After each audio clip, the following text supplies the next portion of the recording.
We'd like to thank you and the Chair of the African Union Commission for the work that you continue to do to ensure that Africa does move forward. And thank you very much also for remembering and recognizing the role that was played by the former chairperson of the African Union Commission, Dr. Nkosazana Dlamini-Zuma, who, together with others, but playing the lead role, piloted the whole process of Agenda 2063. Today we have a clear plan and framework for the development of our continent, and we thank Dr. Nkosazana Dlamini-Zuma for the role that she played and for the role that all of you played. So we applaud her and we thank her for the role that she has played in that regard. It now gives me pleasure that we have now to say that we have now ended the second part of our engagement and dialogue. I now hand over back to President Xi Jinping to take us to the next stage as we move towards concluding this dialogue. President Xi Jinping.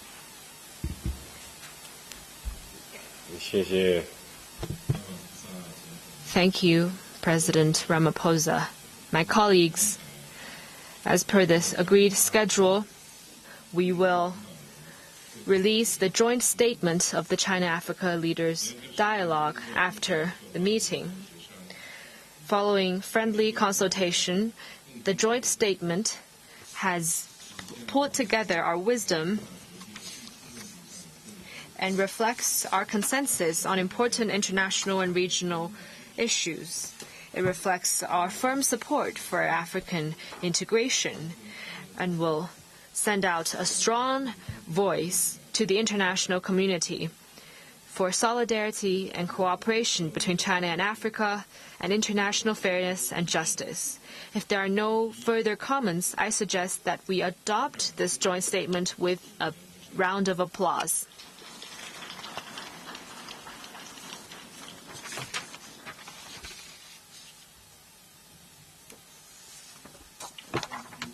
Xi Jinping for enabling us to adopt a joint statement which we've just accepted with great applause just now. So, Your Excellency, President Xi Jinping, as we conclude, heads of state and government and chairs of our regional economic communities in Africa, and chairperson of the African Union,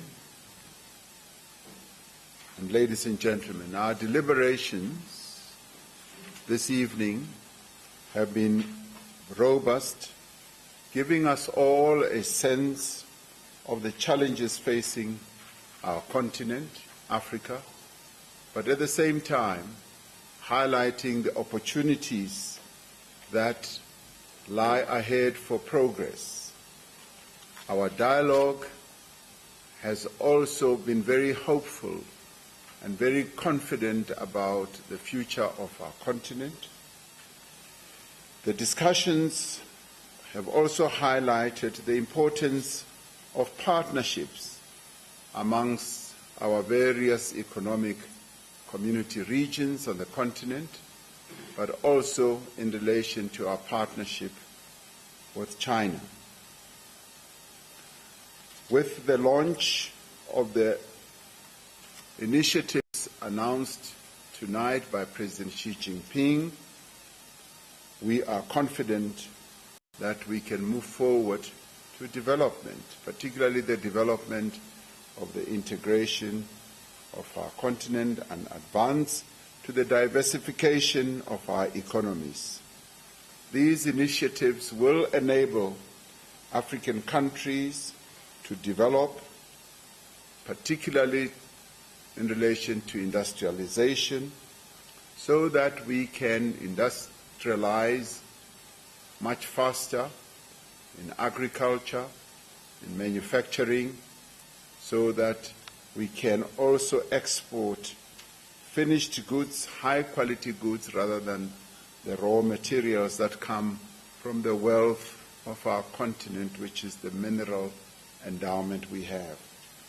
We conclude these deliberations with a clear understanding that our relationship with China will be one of promoting win-win outcomes, based also on an important project that we have initiated, which is the Africa Continental Free Trade Area, which is going to be the engine of our economic development.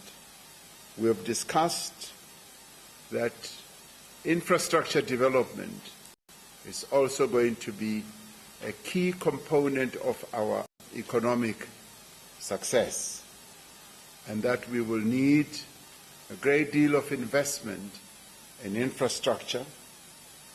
Sustained engagement with China is one of our principal partners on issues such as infrastructure development is going to be very critical. And as it is now, we thank China for supporting the infrastructure development of our continent, having started many, many years ago, as some of us recalled, that the railway line that was built, the Tazara railway line, was built many years ago, joining up Tanzania and Zambia. So that proves that China's commitment is not something that was thought of just yesterday. It has been many years in the making, and it continues on a partnership basis. We have also identified opportunities in regional integration, and also identified that financial resources will be needed to increase our economic growth. We have acknowledged the importance of the Forum on China-Africa Cooperation as a means of deepening collaboration in the course of development.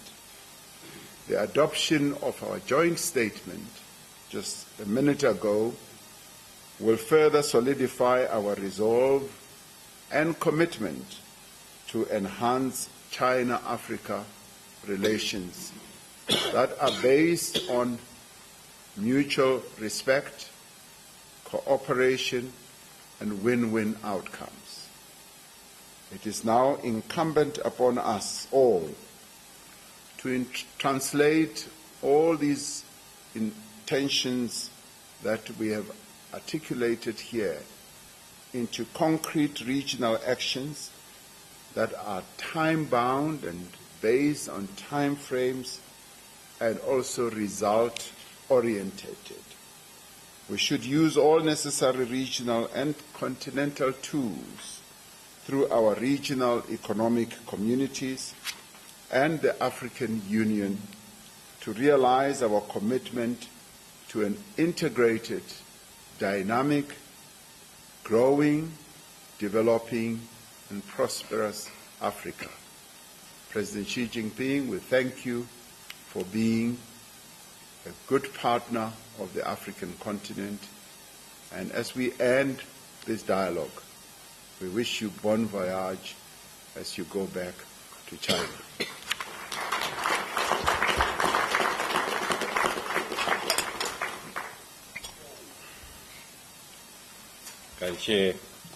Thank you, President Ramaphosa, for your remarks.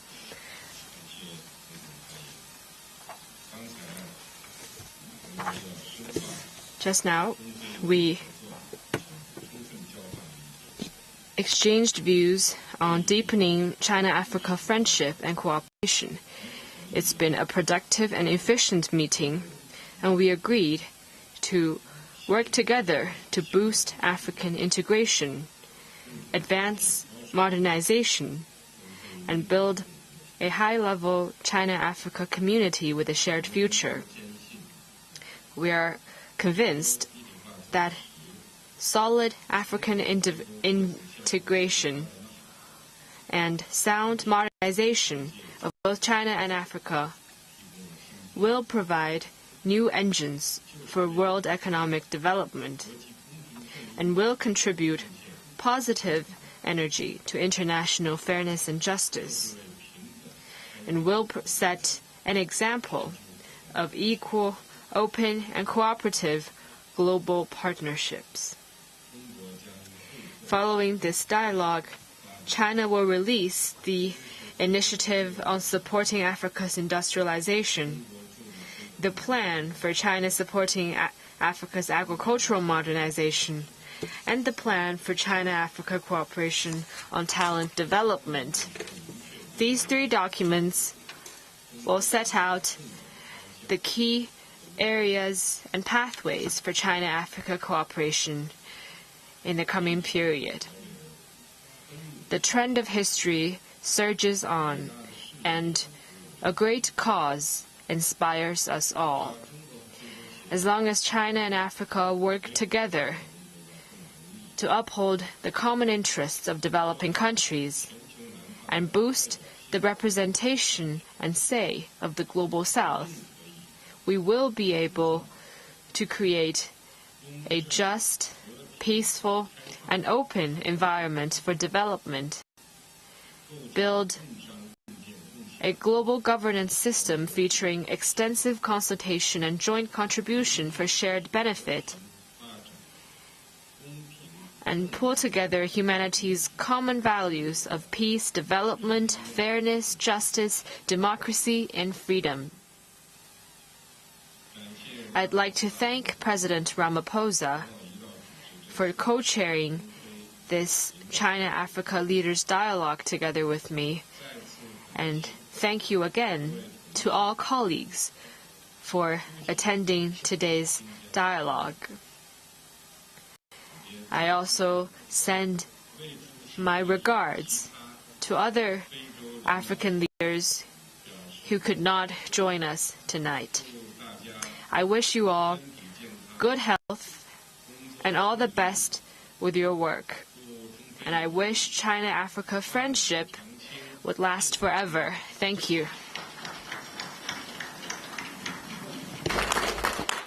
And that's Chinese President Xi Jinping as well as South African President Cyril Ramaphosa with their closing remarks at the conclusion of the China-Africa Leaders Dialogue in Johannesburg, and that's on the heels of the BRICS Summit.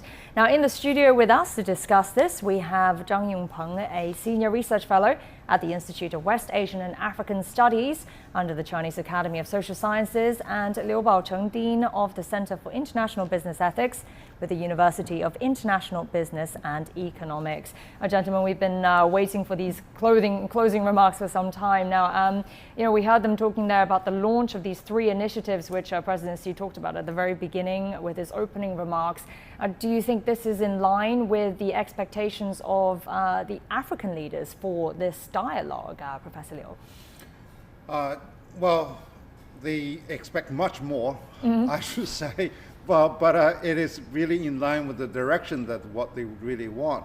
To go for industrialization is the dream of the entire African continent.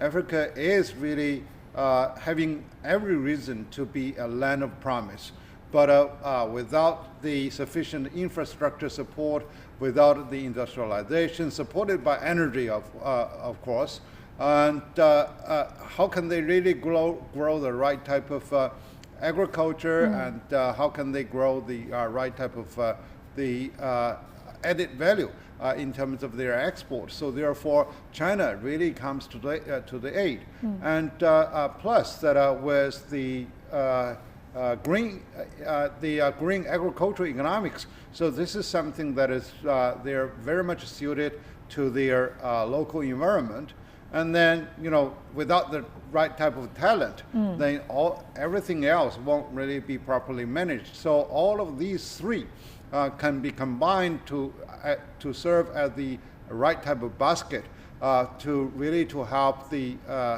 African continent to achieve modernity.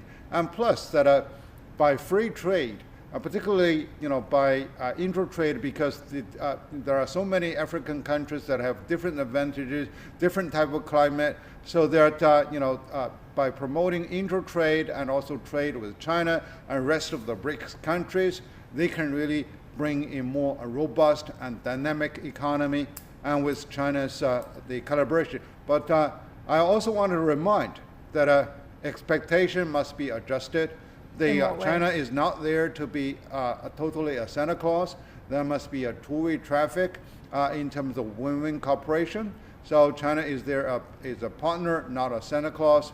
So therefore, everyone has to really table their fair share of contribution in different sort, though, so that we can really work together. It's a mutual support and a mutual benefit situation. Well, that is something that President Ramaphosa mentioned in his opening remarks. He did say about African economic integration providing more opportunities and also making the continent more attractive to investment from other countries. So in terms of opportunities for China, what are they, Mr. Zhang? I think in African countries, there could be lots of advantages for them. One of the advantages are the rich resources, whether the mineral resources or fossil resources, energy resources. And nowadays, China in Africa could try to develop or open some new energies. Or recycled energies, which are all beneficial to the win-win cooperation between the two sides. And I think a few words more to comment on the joint statement between the two sides is industrialization or agricultural modernization or talent development are crucially important for the development of African countries. And for them, the African continent, the final element to decide the future of Africa is the three aspects. And so the history has endorsed the African countries quite an important task, that is to play some important role in change the world order as one of the important driving force of the new democracy of the international relations, and as well as try to build the community of shared future. Right. Yeah, I think in these respects, to try to promote African development is the base of or policy basis of China's Africa policy. When we talk about talent development, I forget some of the numbers the presidency mentioned, but I think he said something about 500 high caliber teachers and professors going over there. But what do you think of the promise that he made on this front, Professor Liu? Well, it's an ongoing process. Actually, look at my university, we host even closely to 1,000 African students on our campus. Most of them are really relying on the government scholarship provided by China side, and also that their living conditions are really more superior than our own students, from Beijing and across the country. So therefore, many of the students are really doing superb jobs, and they are not only intelligent enough, they are also there to fertilize the friendship between China and Africa, and some of them some of my students go back. They become the leaders in business and leaders in the government, and they still very much remember all the wonderful the encounters they have in China. So they are really the seed that can proliferate the friendship and also the opportunities for collaboration. And secondly, it's the government officials, because they are there to make the either national plan or local plan for development on the economy, on the society. And they also come here mostly invited by the Chinese government, and they come here to learn specific management skills and governance skills. They look at the Chinese special economic zone, industrial zones, they get inspiration, and then they also identify the partners so that they can collaborate in the manufacturing industry, and this is a good opportunity for them to solicit more of the investment from China. And then, you know, the medical doctors in the health industry, they come here not only there to learn the Chinese traditional medicine, but also they get also inspired that how they grow the medical herbs within their countries, given their unique climate, and also given the clean air and water they have enjoyed. So all of which really are there to combine to strengthen friendship, cooperation, and also cashing on those opportunities that are available for both of the China and also the African continent. There's certainly a lot of potential for cooperation, and we do have that joint statement to look forward to see in details what they talked about. But thank you so much to both of you for staying with us and for analysing this for us. Professor Liu Baocheng and Mr. Zhang Yongpeng, thank you so much. We will wrap it up here. I'm Xiao Yang in Beijing. Thanks for watching.